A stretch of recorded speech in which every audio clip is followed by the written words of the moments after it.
Obviously, I've just listed some great attackers that you faced, but you also had a great attacker on your side as well, Eidur Gudjohnsen. Yeah. What was he like as a character, and did you expect him to go to the very top as he did? Do you know what? We signed him from PSV Eindhoven. He was unfit. He'd not trained for 2 years. He had serious ankle injury. So he was the same age as me. He came into Bolton and we became best mates straight away. We would do everything together. So we would train, we'd go for food, we'd go out, we would just spend so much time together.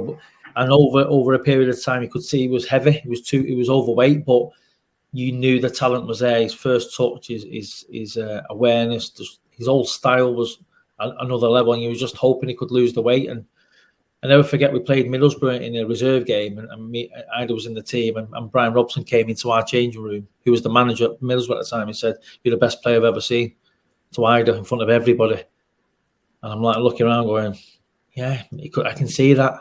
So you just, over a period of time, Eidur lost his weight. He got himself match fit. And then what a player, what a guy. He was a real character. Don't get me wrong. He was like a typical, like an old school type of person. He'd train his best, but then, he'd be doing the other stuff. He'd be out and about and living the life. And, mate, of a young, good looking lad, I imagine. So, great guy. I see him now and again. We've played in a few charity games, and I've caught him with a few testimonials and stuff like that. We've had a catch up, and we've reminisced on the old times and stuff. It's funny because we talked about our names. We would stand there and be playing reserve games at stadiums, or even at, I was on the bench in the first team. We would just wait. Me and him would just look at each other. We'd stop the ball.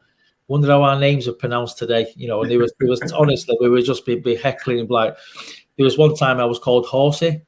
I don't know how to get Horsey, but then that was it. I was called the Horse for a little while because the guy in the town was calling me Horsey, and then honestly, we were both just called all these different names. It was just a lottery, but it was a bit of fun before the game got going.